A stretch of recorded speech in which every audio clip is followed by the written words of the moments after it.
Vous êtes bien sur la première, bonsoir et merci de nous retrouver pour ce journal.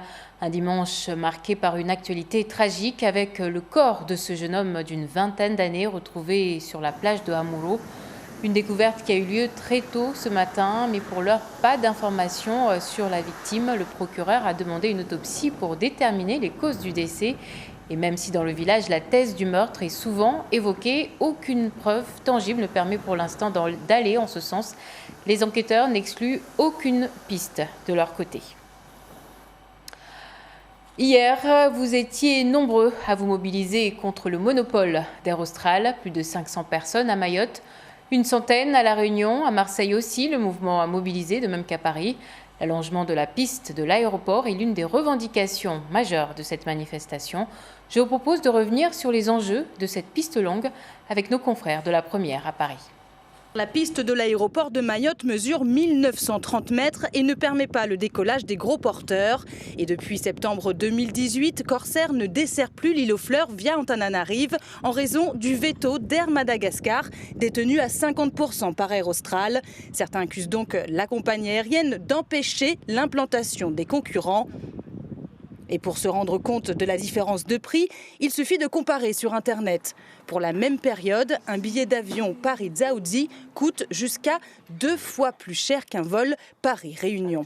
En décembre dernier, le président du conseil départemental de Mayotte a pris contact avec une compagnie low cost pour tenter de briser ce monopole. Aujourd'hui, ce sont des lettres envoyées à différents ministères, comme celui des Outre-mer ou encore des Transports, qui sont transmises au préfet de la Réunion. Pour nous, la préfecture, c'est l'État ici à La Réunion. Donc, comme c'est un mouvement contre l'État et contre Air Austral, donc on souhaite déposer la motion.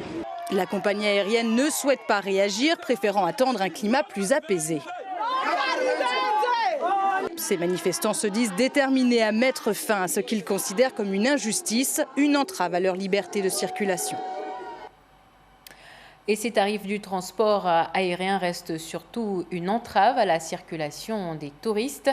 Et malgré les initiatives, Mayotte peine à les attirer, mais les opérateurs touristiques ne baissent pas les bras pour autant, à l'instar de l'Office de tourisme de Petite-Terre qui vient de se lancer sur les réseaux sociaux, Facebook, Instagram, il y a 2 semaines. Le but est de promouvoir le charme de la Petite-Terre en attendant que son office du tourisme ne voie le jour.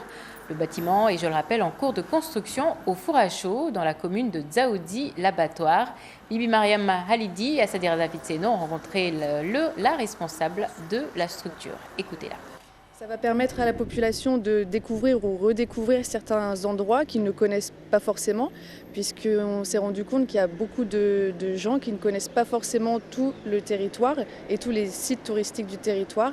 Donc ça va nous permettre de faire découvrir ça à la population locale, mais aussi à la population extérieure, et de valoriser aussi les professionnels du tourisme qui œuvrent pour le développement touristique du territoire. Nous allons nous installer sur le site du four à chaud, à côté du marché. Il y a un projet de réaménagement du site qui est actuellement en cours et l'Office du tourisme va s'installer ici pour qu'on puisse accueillir et informer les visiteurs. C'est un aménagement global, il y aura une aire de jeu pour enfants, il y aura un parking, il y aura des aménagements de type banc, espace vert et il y aura également des petits snacks pour la restauration. J-1 pour le bac 2019 et ce soir nous avons une pensée particulière pour tous ces lycéens qui s'apprêtent à passer leur épreuve. Demain matin se tiendra la tant redoutée épreuve de philosophie, cette session 2019 qui, je rappelle, réunira plus de 4600 candidats mahorais, 15 ans pour le plus jeune, 44 ans pour le doyen. Et les résultats des séries générales et technologiques seront publiés le 2 juillet. Quant à ceux des séries professionnelles, il faudra attendre le 29 juin. Seule ombre au tableau, cette menace de grève des enseignants. Difficile pour l'instant de savoir si le mouvement sera suivi et si les quelques 1500 correcteurs mobilisés pour l'épreuve seront tous présents. Du sport maintenant avec les Jeux des îles, c'est pour bientôt et les athlètes mahorais se préparent. En attendant, regardez ces images filmées cet après-midi avec l'arrivée de la flamme des Jeux à Mayotte. Elle a été ramenée par le président du CROSS, le comité olympique régional de Mayotte, Madi Vita, qui a été accueilli par les chants et les danses traditionnelles. On l'écoute au micro de Bibi Mariam Halidi et Assadira Zafitseno. Mayotte entière et sensibiliser pour ce début de 10e jeu des îles de Maurice, donc, pour laquelle on va participer pour la 4e fois. On a prévu 24 établissements, dont 12 labellisés Génération 2024. C'est la première fois au niveau de Mayotte qu'on a la flamme. Ce n'est pas uniquement la flamme olympique des Jeux des îles, mais on a associé d'autres événements tels que des événements habituels, mais qu'on va mettre à profit sur quelques journées en même temps par rapport à la flamme. Et justement, pour de nombreux sportifs, ce type de compétition internationale permet de se faire repérer au plus haut niveau des détecteurs de futurs champions qui se font régulièrement sur le continent, des détections de futurs champions qui se font régulièrement sur le continent africain. Par exemple, la NBA, la Ligue de basketball américaine, a même ouvert une académie au Sénégal.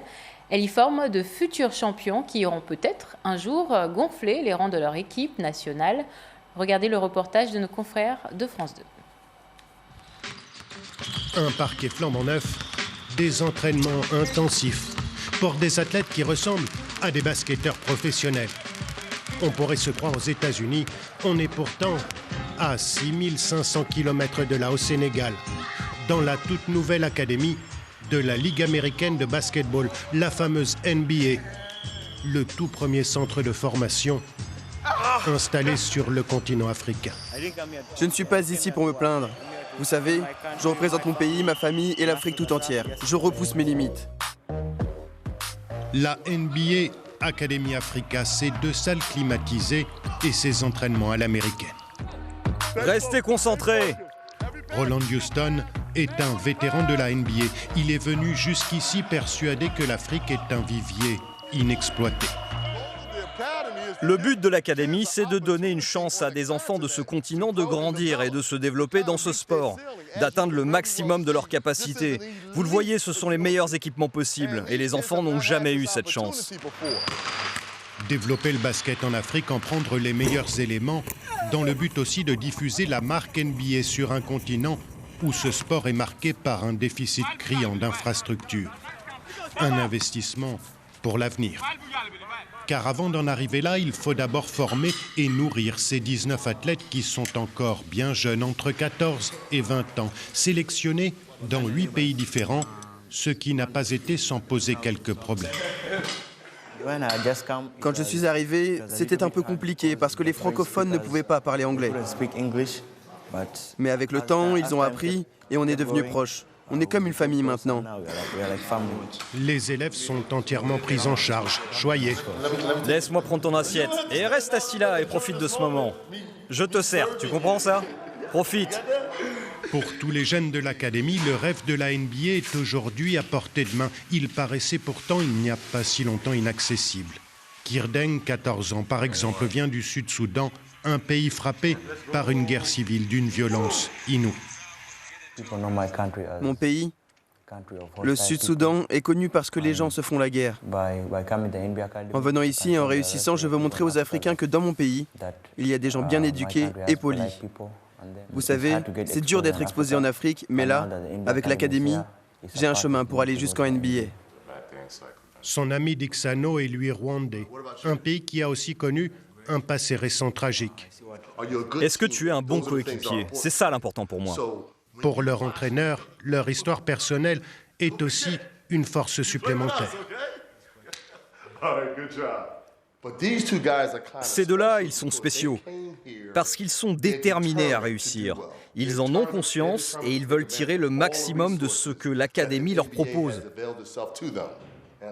En avançant comme ça, ils nous montrent le bon exemple de ce qu'il faut faire. Il y a encore un long chemin à parcourir avant qu'un seul de ces élèves ne s'impose aux États-Unis. Être détecté par une université américaine, convaincre ensuite une des équipes de la NBA. Mais ils ont désormais le droit de rêver. C'est le sens du message transmis par Amadou Galoufal. Il est le directeur de la NBA pour l'Afrique, ancien basketteur de haut niveau. Là, on donne à ces jeunes des opportunités à 15, 14, 16 ans de vraiment commencer rêvaient de ça. Alors qu'à l'âge de la plupart de ces gamins, la NBA paraissait être dans la lune. Il y a aujourd'hui 13 joueurs nés sur le continent africain à évoluer en NBA. Avec ce centre de formation, ils devraient être bien plus nombreux à côtoyer l'élite du basket mondial. Et ce sont justement 2 Africains continentaux qui ont brillé lors de l'épreuve sportive du jour, les 10 km de Mamoudzou. Après un an d'absence, la compétition a eu lieu ce dimanche. L'une des courses sur route les plus rapides de l'océan Indien a une nouvelle fois souri au Kenyan. Lomwe Kalipus, pour sa première participation, remporte la course en 30 minutes et 3 secondes. Son compatriote et multivainqueur de l'épreuve, Titus, prend la 2e place en arrivant plus d'1 minute après. Et le podium est complété par El Habib Zouber du camp de Mamoudzou. Et comme vous le voyez sur les images, malgré une année d'absence, la course est toujours aussi populaire auprès des coureurs mahorais qui sont venus en nombre aujourd'hui. On écoute justement Titus, le second de l'épreuve, qui revient sur sa course, et Sébastien Sinave, l'organisateur, qui annonce le retour au premier plan de ce club, le Racing Club de Mamoudzou. Le RCM est de retour puisque moi je vais être de retour à Mayotte. J'étais parti donc en 2018, il n'y a pas eu l'édition. Là je suis à côté, je suis venu pour l'organiser, je suis là, je repars mardi mais je reviens juillet-août. Donc l'édition de l'année prochaine 2020 aura lieu, le Trail in the City aura lieu et d'autres projets. Je ne suis pas content. Je ne suis pas content parce que le temps que je fais aujourd'hui n'est pas le même qu'il y a 2 ans. Et il y a 2 ans, j'avais couru en 29 minutes et 56 secondes, mais aujourd'hui, j'ai couru en 31 minutes et 20 secondes. Et tout ça, c'est à cause du vent qui soufflait vraiment trop fort aujourd'hui.